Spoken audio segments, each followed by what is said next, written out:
우리의 삶을 밝혀줄 지혜의 빛을 찾아 함께 떠나는 여정, 그 첫걸음을 떼기 전에 잠시 시간을 내어 이 채널의 구독과 알림 설정을 부탁드립니다. 여러분의 클릭 한 번이 저희에게는 더 깊은 통찰을 나누는 큰 힘이 됩니다. 또한 이 이야기가 당신의 마음에 울림을 준다면 소중한 사람들에게 공유해주세요. 지식의 나눔은 우리 모두를 위한 축복이 될 것입니다. 여러분의 삶에 평화와 은총이 가득하기를 기원하며 오늘의 이야기를 시작하겠습니다. 혹시 이런 사람을 만나본 적 있으신가요? 처음에는 세상 누구보다 매력적이고 완벽해 보였지만 시간이 지날수록 나의 영혼을 조금씩 갉아먹는 듯한 느낌을 주는 사람. 그들의 곁에 있을수록 나는 점점 작아지고 나의 생각과 감정은 무시당하며 결국엔 나 자신을 잃어버리게 만드는 관계. 만약 그렇다면 오늘 이 이야기는 바로 당신을 위한 것입니다. 나르시시스트에게 가할 수 있는 가장 파괴적인 행동은 그들과 논쟁하거나 그들의 실체를 폭로하는 것이 아닙니다. 그것은 바로 그들을 거절하는 것입니다. 여기서 거절이란 단순한 아니오가 아닙니다. 그것은 그들이 평생 동안 써왔던 화려한 가면을 단숨에 베어버리는 날카로운 칼날과 같습니다. 거절은 그들에게 세상에서 가장 끔찍한 진실을 마주하게 합니다. 바로 통제할 대상도, 자신을 우러러볼 관객도, 자신의 거짓된 환상에 먹이를 줄 사람도 없다면 그들은 아무것도 아니라는 진실 말입니다. 당신이 용기를 내어 그들에게 등을 돌리는 순간 당신을 묶어두었던 거대한 주문은 산산조각이 납니다. 오늘 우리는 당신에게 거절당한 나르시시스트가 필연적으로 겪게 되는 5가지 비참한 단계에 대해 깊이 파고 들어갈 것입니다. 이것은 단순한 심리학적 분석이 아닙니다. 이것은 당신이 그들이 믿었던 것보다 훨씬 더 강한 존재임을 일깨워주는 강력한 증거이며 당신이 떠나기로 한 결정이 그들의 남은 인생에 지울 수 없는 흔적을 남기는 전환점이라는 사실을 확인하는 시간이 될 것입니다. 나르시시스트의 내면에서 일어나는 붕괴의 과정을 온전히 이해하고 동시에 더 큰 힘을 가지고 앞으로 나아갈 용기를 얻고 싶다면 오늘 이 이야기가 끝날 때까지 저와 함께 해주시길 바랍니다. 이 모든 과정을 지켜볼 때 당신은 비로소 거절이라는 행위가 가진 진정한 힘과 당신이 되찾은 자유가 얼마나 값진 것인지를 온전히 깨닫게 될 것입니다. 첫 번째 단계, 존재의 의미가 사라지는 충격. 나르시시스트가 거절당했을 때 그들은 일반적인 이별의 슬픔을 겪지 않습니다. 그들에게 거절은 영혼을 뒤흔드는 거대한 지진과 같습니다. 수년간 공들여 쌓아올린 거짓된 자아의 토대 그 자체가 무너져 내리는 경험입니다. 보통 사람은 안 돼라는 말을 들으면 상처받고 실망할 수는 있지만 결국엔 그것을 받아들이고 앞으로 나아가는 법을 배웁니다. 하지만 나르시시스트에게 거절은 그들의 권력이라는 환상의 심장에 정확히 꽂히는 비수입니다. 단순히 상처를 입히는 것을 넘어 그들이 특별하고 누구도 건드릴 수 없는 존재라는 감각 자체를 박탈해버립니다. 관계가 지속되는 동안 그들은 당신이 마치 태양을 맴도는 작은 행성처럼 자신을 중심으로 돌고 있는 것에 익숙해져 있었습니다. 그들은 당신의 존재가 영원히 보장된 것이라 스스로를 설득했습니다. 당신의 사랑, 당신의 헌신, 당신의 친절은 그들이 마땅히 누려야 할 권리라고 믿었습니다. 한국 사회에서 우리가 소중히 여기는 정의라는 깊은 유대감마저도 그들은 자신을 향한 당연한 복종으로 예곡했습니다. 그런데 마침내 당신이 그들을 거절했을 때 그들은 충격적인 깨달음에 직면하게 됩니다. 이야기의 태양은 자신이 아니었다는 것, 바로 당신이었다는 사실을 말입니다. 당신의 단 한 번의 용기 있는 선택이 그들의 거대한 환상을 꺼뜨려 버린 것입니다. 그 순간 그들은 심리적 죽음을 경험합니다. 자신이 진짜라고 믿었던 거짓된 이미지가 사망 선고를 받는 순간입니다. 이 단계를 더욱 잔인하게 만드는 것은 바로 예상치 못했다는 사실입니다. 나르시시스트의 왜곡된 마음 속에서 당신은 결코 떠날 만큼 강한 존재가 아니었습니다. 그들은 당신의 친절을 나약함이라 불렀고 당신의 헌신을 어리석음이라 조롱했습니다. 당신의 침묵을 보며 그것을 굴복의 증거로 착각했습니다. 당신이 베푼 모든 사랑과 연민은 당신이 감히 벗어날 생각조차 못할 것이라는 증거로 뒤바뀌어 있었습니다. 그런데 바로 그들의 눈에 한없이 약해 보였던 당신이 스스로 걸어나간 장본인이 된 것입니다. 이 사실 하나가 그들이 쌓아올린 오만의 논리 전체를 박살내버립니다. 그 순간 나르시시스트는 완벽한 힘의 역전을 경험합니다. 한국 사회에서 흔히 말하는 갑을 관계가 완전히 뒤집히는 것입니다. 생전 처음으로 그들은 무력감을 느끼고 처음으로 당신이 그들이 상상조차 못했던 힘을 쥐고 있는 것을 목격합니다. 진실은 명백합니다. 당신은 그들 없이 살 수 있지만 그들은 당신 없이는 숨조차 쉴 수 없습니다. 힘의 저울이 기울어지고 이 역전은 그들을 깊은 충격 상태로 몰아넣습니다. 보통 사람에게 거절은 자기 성찰과 성장을 향한 전환점이 될 수 있습니다. 하지만 나르시시스트에게 그것은 적나라한 진실을 비추는 거울일 뿐입니다. 자신들이 신도 아니고 대체 불가능한 존재도 아니며 세상의 유일한 중심도 아니라는 진실. 그저 또 다른 한 명의 인간일 뿐이며 당신의 눈에는 심지어 곁에 둘 가치조차 없는 사람이라는 진실. 그것은 그들이 도저히 감당할 수 없는 진실입니다. 이 무의미함의 충격은 실존적 위기까지 불러옵니다. 그들은 스스로에게 묻습니다. 내가 한때 그토록 얕잡아봤던 사람이 떠날 수 있다면 내게 정말 어떤 가치가 있는 거지? 하지만 그들은 답을 받아들이는 대신 현실을 부정하는 데 매달립니다. 이건 오해야. 당신은 돌아올 거야. 이건 단지 충동적인 순간이었을 뿐이야. 라고 스스로에게 거짓말을 합니다. 그러나 그들이 거짓말을 하면 할수록 당신의 침묵과 단호함은 그들을 절망의 늪으로 더욱 깊이 빠뜨립니다. 이 단계에서 많은 나르시시스트들은 불신의 소용돌이에 휘말립니다. 그들은 사랑했던 사람을 잃어서 고통스러워라고 말하지 않습니다. 대신 이렇게 되뇌입니다. 어떻게 이럴 수가 있지? 감히 어떻게 나를 떠나? 그들의 충격은 사랑에서 오는 것이 아닙니다. 그것은 자존심에 입은 상처, 즉 나르시시스트적 상처에서 비롯됩니다. 감히 누군가가 자신이 위대하다고 믿었던 자신을 거절했다는 사실 자체를 이해하지 못하는 것입니다. 고통스러운 아이러니는 한때 침묵하고 인내하고 견뎌냈던 당신이 이제는 그들이 평생을 피해왔던 진실에 살아있는 증거가 되었다는 점입니다. 그들은 천하무적이 아니었습니다. 그리고 그 깨달음은 그들의 존재를 근본부터 흔들어 놓습니다. 분석 심리학의 대가 칼융의 말로 설명하자면 이것은 나르시시스트의 그림자가 드러나는 순간입니다. 오랫동안 그들은 내면의 공허함을 감추기 위해 화려한 가면, 즉 페르소나를 쓰고 살아왔습니다. 하지만 당신의 거절은 그 가면을 찢어버리고 그들이 그토록 두려워했던 나약함, 초라함, 평범함을 만천하에 드러냅니다. 이것이 바로 이 단계가 단순한 감정적 충격을 넘어 내면의 전쟁이자 그들이 묻어두었던 어둠과의 강제적인 대면이 되는 이유입니다.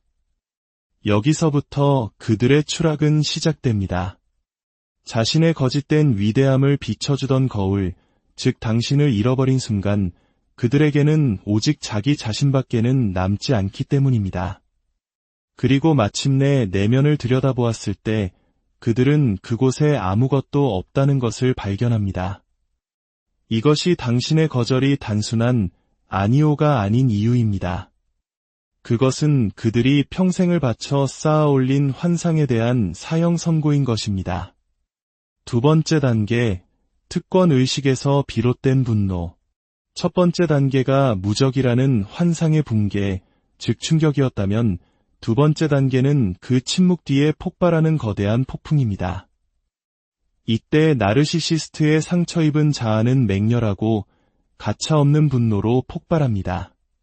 하지만 이것은 평범한 분노가 아닙니다. 장난감을 빼앗긴 아이의 떼쓰는 분노도 배신당했다고 느끼는 어른의 의로운 분노도 아닙니다. 이것은 권력, 특권의식, 그리고 마치 신이라도 된 듯한 권리의식으로 가득 찬 분노입니다. 그들은 단순히 화가 난 것이 아니라 당신이 자신에게 용서받을 수 없는 범죄를 저질렀다고 진심으로 믿습니다. 나르시시스트의 세계에서 당신의 존재는 결코 선택으로 여겨진 적이 없습니다. 그들에게 그것은 당신이 갚아야 할 빚이었고 결코 깨뜨려서는 안 될 신성한 의무였습니다. 그래서 당신이 떠났을 때 그들의 질문은 가 아니라 감히 어떻게? 입니다. 그들의 분노는 마치 신도를 잃은 사이비 교주의 분노처럼 뒤틀린 신성의 맛을 풍깁니다. 칼 융은 이렇게 말했습니다. 사랑이 지배하는 곳에는 권력 의지가 없고 권력이 지배하는 곳에는 사랑이 없다. 나르시시스트의 분노는 이 진실을 완벽하게 구현합니다. 그들은 잃어버린 사랑을 슬퍼하는 것이 아닙니다. 그들은 빼앗긴 권력에 분노하는 것입니다. 그들이 애도하는 것은 당신이 아니라 당신을 통해 누렸던 지배력입니다. 절대적인 통치에 익숙한 거대한 제국을 상상해 보십시오. 갑자기 아주 작은 속주 하나가 독립을 선언합니다. 이것은 단순히 불편한 일이 아닙니다. 제국 전체를 뒤흔드는 사건입니다. 나르시시스트에게 당신의 독립은 바로 그 반란입니다. 그래서 그들은 군대를 소집합니다. 칼과 창이 아닌 그들에게 익숙한 무기들, 즉 폭발적인 분노, 독설적인 비난, 근거 없는 비방, 그리고 교활한 조종수를 동원합니다. 이 단계에서 당신은 익숙한 전략들이 다시 나타나는 것을 목격할 수 있습니다. 조용한 스토킹. 그들은 당신의 소셜미디어를 훔쳐보고 오래된 메시지를 다시 읽거나 다른 사람을 보내 당신의 안부를 묻습니다. 사랑 때문이 아닙니다. 당신이 여전히 자신을 필요로 한다는 증거, 그 작은 균열이라도 찾으려는 필사적인 몸부림입니다. 죄책감 심기. 그들은 당신의 과거 실수를 들추어내고 과거에 베풀었던 은혜를 상기시키며 당신을 냉혹하고 배은망덕한 사람으로 몰아갑니다. 거짓된 다정함. 갑자기 그들은 온화하고 뉘우치는 척하며 변화를 약속합니다. 하지만 그 부드러움 뒤에는 오직 당신을 다시 자신의 권력 궤도로 끌어들이려는 단 하나의 의도만이 숨어 있습니다. 이 분노는 주기를 가지고 반복됩니다. 부풀어 올랐다가 꺼지기를 반복합니다. 그리고 꺼질 때마다 그들은 내면이 더욱 공허해짐을 느낍니다. 분노 속에서 그들은 스스로에게 주문을 겁니다. 날 떠난 걸 후회하게 될 거야. 나보다 더 좋은 사람은 절대 못 만날 걸. 하지만 그때마다 현실이 그들의 환상을 깨뜨립니다. 당신은 평온을 유지하고 앞으로 나아가고 그들 없이도 계속해서 존재합니다. 그리고 그 현실은 열린 상처에 소금을 뿌리는 것처럼 타는 듯한 고통을 줍니다. 여기서 또 다른 두려움이 표면으로 떠오릅니다. 바로 대체될지 모른다는 두려움입니다. 나르시시스트는 당신이 떠났다는 사실에만 분노하는 것이 아닙니다. 그들은 당신이 진정한 사랑을 찾을지도 모른다는 사실에 공포를 느낍니다.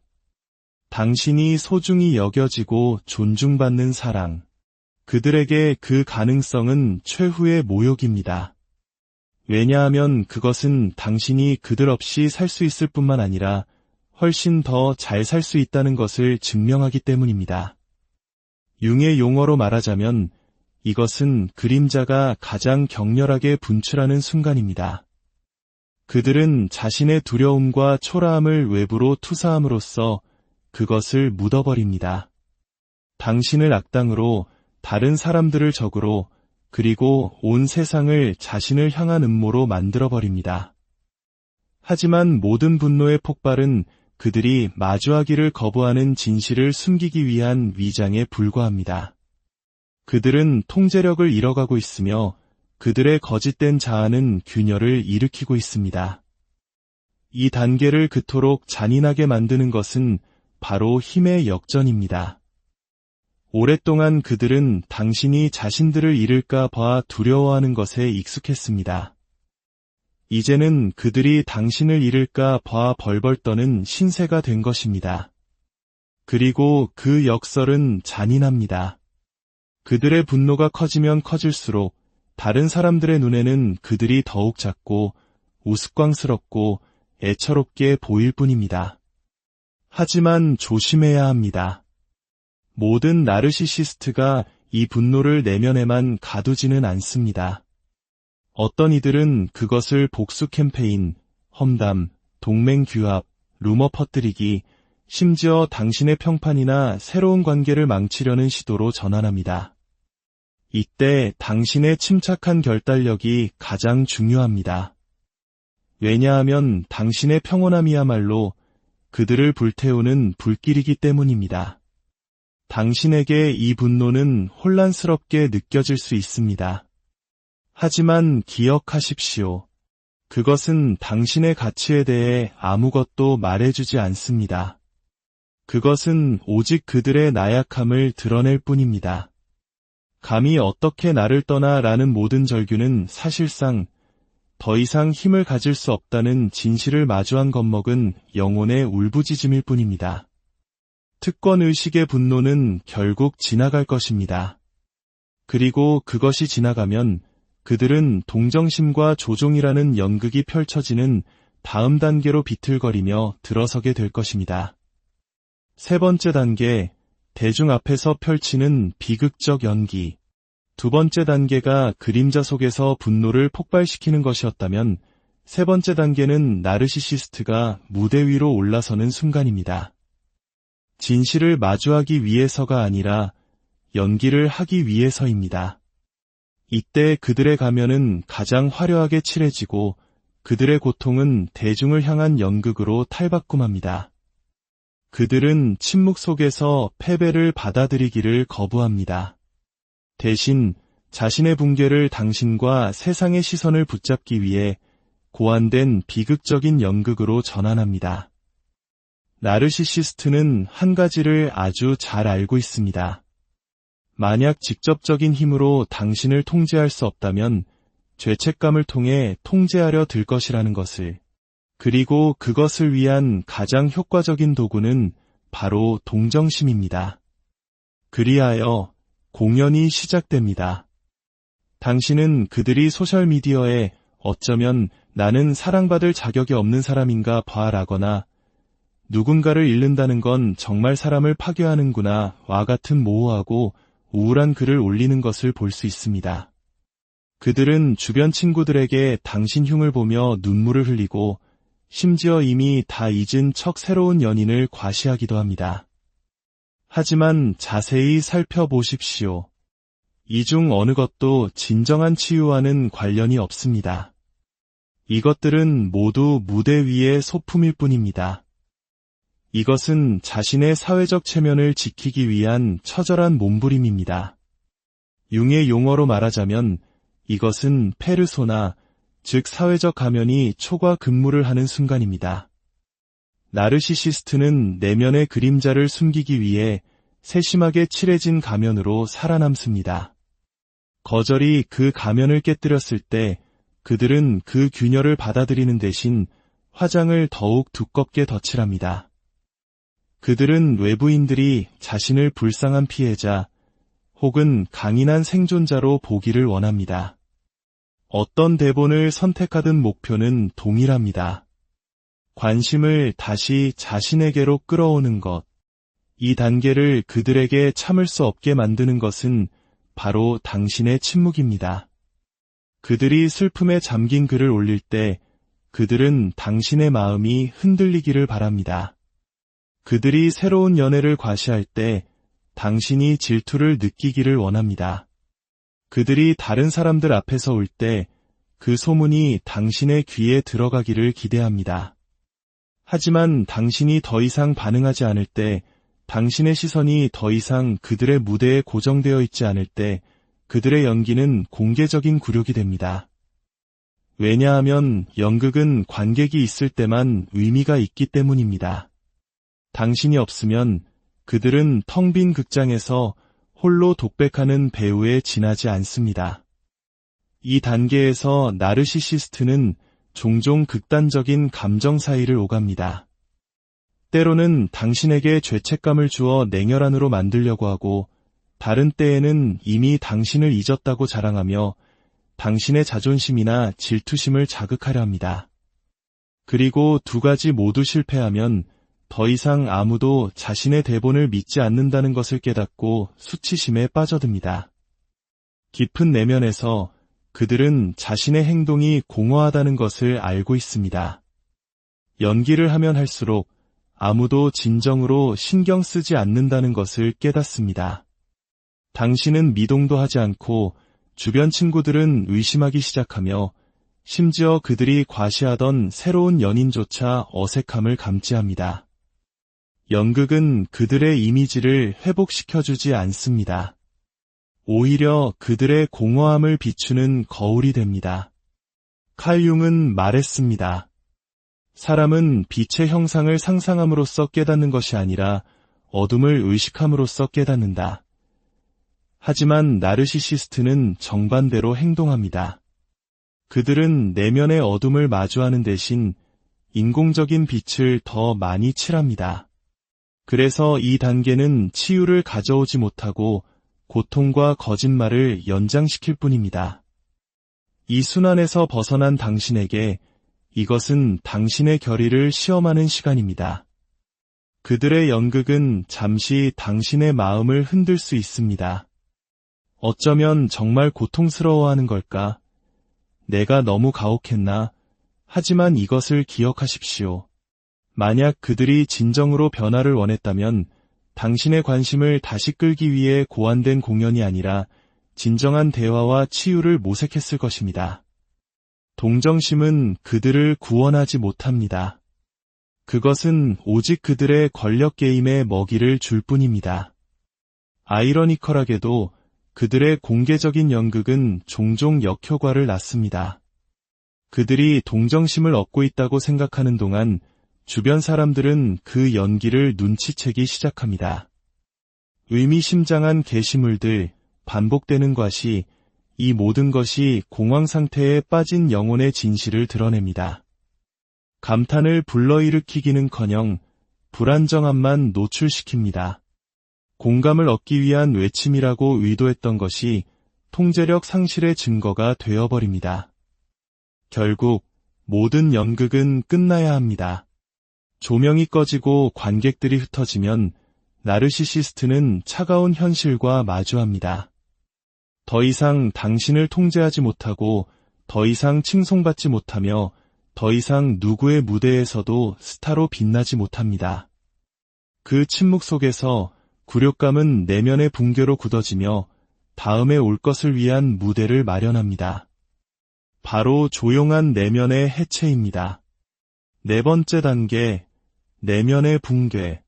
세 번째 단계가 대중을 향한 연극의 무대였다면 네 번째 단계는 가면이 떨어지고 조명이 꺼지고 나르시시스트가 가장 두려워하는 것, 즉 자기 자신과 마주해야 하는 어두운 무대 뒤편입니다. 이것은 더 이상 분노의 폭발도 눈물의 독백도 아닙니다. 마치 속에서부터 썩어 문드러져 작은 바람에도 무너져 내리는 거대한 성처럼 조용히 진행되는 해체 과정입니다. 이 단계에서 나르시시스트는 가장 의존했던 단 한 가지, 바로 자신을 비추는 거울을 잃어버립니다. 관계 내내 당신은 그 거울이었습니다. 그들의 위대하다는 환상을 확인시켜주는 원천이었습니다. 모든 시선, 모든 인정의 말, 심지어 당신의 눈물까지도 그들의 힘을 증명하는 증거로 사용되었습니다. 하지만 당신이 거절하고 떠났을 때 그 거울은 산산조각 났습니다. 그리고 한때 믿었던 신의 이미지를 보는 대신 그들은 끔찍한 공허와 마주하게 됩니다. 칼 융은 이것을 그림자라고 불렀습니다. 우리가 자신에 대해 인정하기를 거부하는 모든 것을 담고 있는 거부된 자아입니다. 나르시시스트에게 그 그림자는 자신이 아무것도 아니고 약하고 평범하며 사랑받을 가치가 없다는 두려움입니다. 그들의 평생은 완벽한 가면을 만들어 그 진실로부터 탈출하려는 시도였습니다. 하지만 이제 그들의 환상을 비춰줄 사람이 아무도 없게 되자 그림자가 밀려들어와 그들을 통째로 삼켜버립니다. 이것은 종종 자기 파괴로 이어집니다. 그들은 즐기기 위해서가 아니라 탈출하기 위해 극단으로 치닫습니다. 어떤 이들은 술이나 약물에 빠져들고 다른 이들은 덧없는 연애와 얕은 쾌락을 쫓습니다. 어떤 이들은 일이나 쇼핑, 도박에 자신을 묻어버립니다. 겉보기에는 인생을 최대한 즐기는 것처럼 보일 수 있지만 실제로는 내면의 블랙홀을 채우려는 필사적인 시도에 불과합니다. 쓰라린 진실은 그들이 나선형으로 추락하면서도 스스로를 파괴하고 있다는 것을 안다는 것입니다. 그들은 통제력 상실을 예리하게 느낍니다. 하지만 어둠을 마주하기 위해 멈추는 대신 마치 더 빨리 달리면 뒤따라오는 그림자를 따돌릴 수 있다는 듯이 가속합니다. 그러나 빨리 달릴수록 더 깊이 가라앉을 뿐입니다. 주변 사람들은 그 균열을 알아차리기 시작합니다. 친구, 동료, 가족들은 불안정함, 모순된 말, 무모한 행동, 갑작스러운 분노의 폭발을 봅니다. 가면을 겹겹이 쌓아 올렸던 그들의 평판이 깨지기 시작합니다. 성공한 사람, 매력적인 사람, 무적의 사람이라는 이미지는 이제 주의 깊게 보는 사람에게는 우스꽝스러운 캐리커처처럼 보입니다. 그리고 이 공개적인 해체는 그들을 사적인 붕괴로 더욱 몰아넣습니다. 나르시시스트에게 4단계는 영혼의 질식처럼 느껴집니다. 2단계의 분노처럼 시끄럽지도 3단계의 공연처럼 극적이지도 않습니다. 그것은 거짓된 자아의 조각들이 계속해서 떨어져 나가는 느린 죽음과 같습니다. 그들은 자신이 작고 쓸모없고 길을 잃었다고 느낍니다. 외부의 다이 없어진 채 그들은 평생을 피해왔던 바로 그것, 내면의 공허와 마주해야 합니다. 융의 언어로 말하자면 이것은 자기와의 대면의 순간입니다. 하지만 성장하고 그림자를 통합할 기회로 보는 대신 나르시시스트는 그것을 사형 선고로 봅니다. 진실을 받아들이는 것은 수년 동안 자신의 자아를 지탱해온 권력이라는 환상 전체를 해체하는 것을 의미하기 때문입니다. 그래서 그들은 부정, 도피, 그리고 자기 파괴를 선택합니다. 이 단계를 비극적이면서도 끔찍하게 만드는 것은 내면의 모순입니다. 한편으로는 자신을 경멸하며 무가치함과 수치심을 느낍니다. 다른 한편으로는 여전히 과거에 위대했던 자아의 부서진 파편에 매달리려고 합니다. 이 긴장감은 그들을 불안하고 초조하게 만들며 끊임없이 벼랑 끝에서 비틀거리게 합니다. 이것이 바로 이 단계에 있는 많은 나르시시스트들이 굳이 누군가 가면을 벗기지 않아도 스스로를 드러내는 이유입니다. 탈출하려는 필사적인 시도 속에서 그들은 실수, 과잉 반응, 모순, 충동적인 실언 또는 본성이 쏟아져 나오는 날것의 노출 순간들을 만들어냅니다. 서서히 세상은 그들을 명확하게 보기 시작합니다. 그리고 더 이상 숨을 곳이 없어지면 붕괴는 돌이킬 수 없게 됩니다. 아마도 4단계의 가장 잔인한 진실은 이것일 겁니다. 그들은 상황이 더 나빠질 것이라는 것을 알고 있습니다. 타버리는 분노와 달리 다시 상연될 수 있는 연극과 달리 내면의 붕괴는 느리지만 멈출 수 없는 과정입니다. 하루하루가 지날수록 그들은 자신의 힘이 조금씩 사라지고 통제력이 줄어들며 환상이 벗겨지는 것을 느낍니다. 그리고 그들의 가장 큰 두려움은 결국에는 자신에게 아무것도 남지 않을 것이라는 점입니다. 5번째 단계, 영원한 집착. 몸의 어떤 상처는 시간이 지나면 아물지만 영혼의 어떤 흉터는 결코 사라지지 않습니다. 나르시시스트에게 당신의 거절은 바로 그런 흉터 중 하나입니다. 그것은 단지 슬픈 기억이 아닙니다. 그것은 그들의 남은 평생을 따라다니는 유령, 즉 영원한 집착이 됩니다. 4단계가 고립과 통제력 상실 속에서의 붕괴였다면 이 마지막 단계는 더욱 어둡습니다. 당신의 존재는 그들의 기억 속에서 결코 벗어날 수 없는 환영으로 변합니다. 보통 사람은 거절당했을 때 시간이 지나면 받아들이고 치유하고 앞으로 나아갈 수 있습니다. 하지만 나르시시스트에게 거절은 단순히 사랑의 사건이 아닙니다. 그것은 그들의 존재 자체에 대한 부정입니다. 그들의 자아는 무적이며 대체 불가능하다는 환상 위에 세워졌습니다. 그리고 당신이 떠났을 때 그 환상은 산산조각 났습니다. 그 순간부터 그들의 잠재의식 속에서 당신은 더 이상 단지 한 사람이 아니게 됩니다.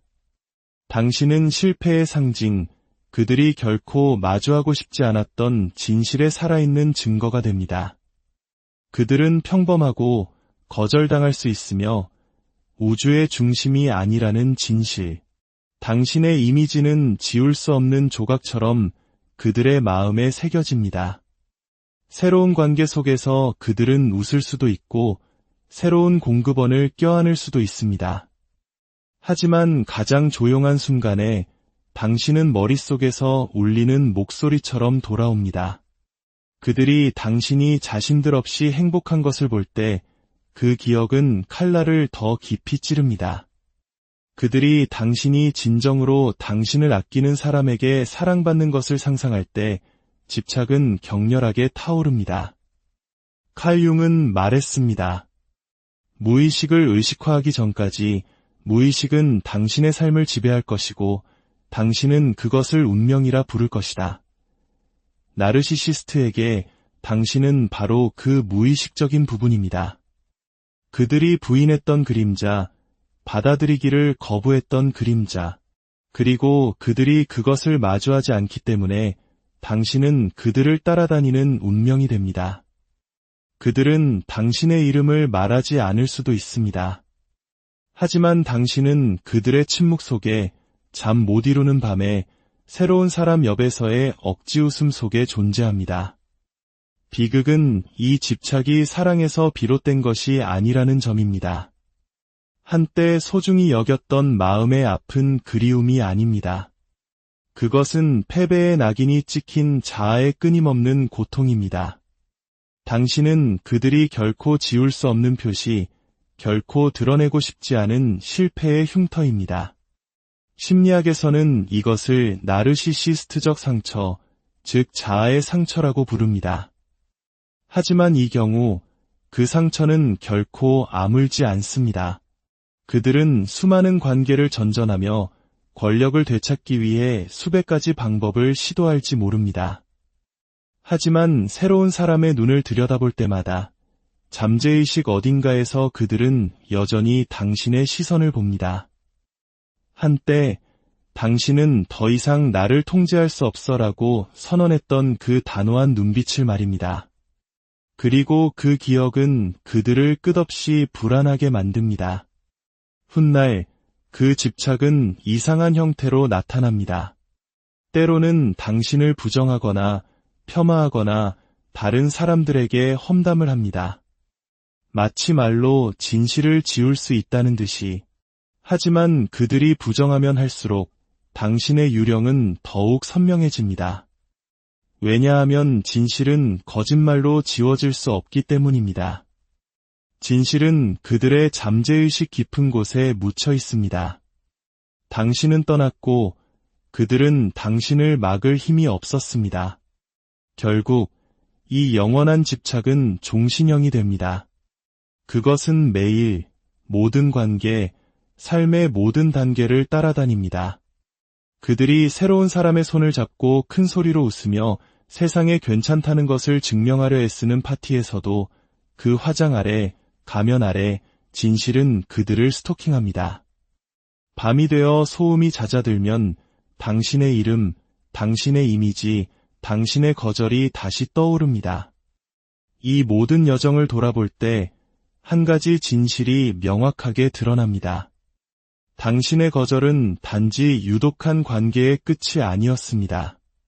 그것은 나르시시스트의 거짓된 세계를 산산조각낸 심리적 선고이자 거대한 지진이었습니다. 존재 의미의 상실이라는 충격에서부터 분노의 폭발, 대중 앞에서의 연기, 조용한 내면의 붕괴, 그리고 마침내 영원한 집착에 이르기까지 모든 단계는 하나의 부인할 수 없는 진실을 중심으로 전개되었습니다.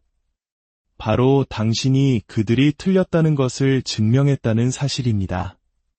당신은 그들이 신성하지도 무적이지도 않으며 당신이 생존하기 위해 필요한 유일한 존재는 더더욱 아니라는 것을 증명했습니다.